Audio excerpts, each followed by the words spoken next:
বলতে পারিনি, কাউকে চিনি না তো, বিশ্বাস করে আমি চিনিনি, আমি ভয়ই বলতে পারিনি। আজ সোমবার উল্টো রথ। আমি এসেছি বরিশা সার্বজনীন রথ উৎসবে। এই হচ্ছে জয় জগন্নাথ, এখনও মাসির বাড়িতেই রয়েছে।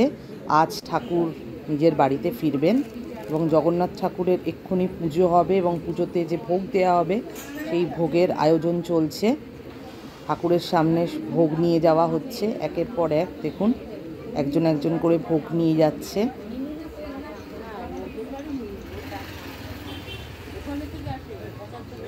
এই পুজো অত্যন্ত পুরনো পুজো।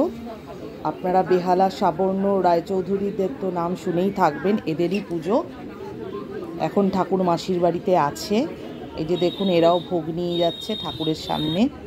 এখন ঠাকুরের পুজো হবে, ঠাকুরের ভোগ নিবেদন হবে।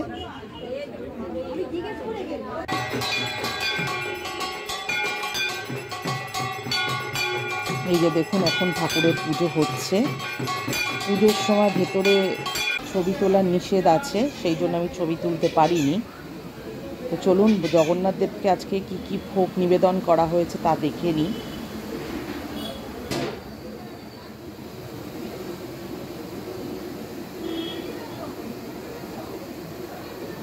এখানে খিচুড়ি দেখতে পাচ্ছি, বিভিন্ন ধরনের ভাজা রয়েছে, চাটনি রয়েছে,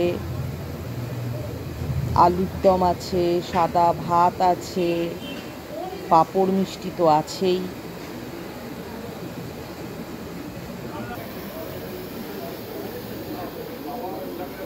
আর এই পাঁচমিশালি তৈরি হচ্ছে, পাঁচমিশালি তরকারি এখনো তৈরি হয়নি। ঠাকুরকে এগুলো নিবেদন করার পরে এই যে দেখুন লাইন পড়ে গেছে ভোগ প্রসাদের জন্য। আর এই রথ রেডি হয়ে গেছে যাওয়ার জন্য। 4:30 পৌনে 5টা বাজে ঠাকুরকে রথে তোলা হবে, তারই আয়োজন চলছে। ঢাকের এত আওয়াজ কিছু শোনা যাচ্ছে কিনা জানি না। ভেতরে পুজো চলছে, এখন পুজো করেই ঠাকুরকে রথে নিয়ে যাওয়া হবে। আপনারা দেখছেন রথযাত্রা 2024। আর এই দেখুন পুজোর পরে ঠাকুরের প্রসাদ দেওয়া হচ্ছে। আপনারা সবাই জানেন রথের পুজোর প্রসাদ এরকম পুরেই দেয়, আমরা ছোটোবেলা থেকে দেখে আসছি। এই দেখুন গঙ্গার জল ছিটিয়ে প্রথমে আসছে নারায়ণ, খুব সুন্দর করে নিয়ে যাচ্ছে সাজিয়ে গুছিয়ে, ছোট্ট সিংহাসনের মতন করে ছাতা দেওয়া উপরে। আর এই আসছে বলরাম। ঠাকুরকে খুব সুন্দরভাবে সাজিয়েছে বিভিন্ন ফুল দিয়ে, খুব সুন্দর লাগছে ঠাকুরকে। আর পেছনেই আছে বোন সুভদ্রা, খুব সুন্দর লাগছে। আর তার পেছনেই আছে জগন্নাথ দেব। এনাদেরকে সবাইকে এখন রথে তোলা হবে।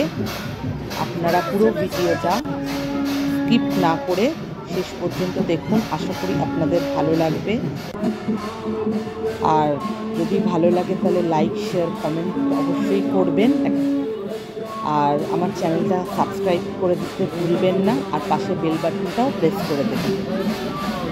তাহলে আপনারা দেখুন। জয় জগন্নাথ।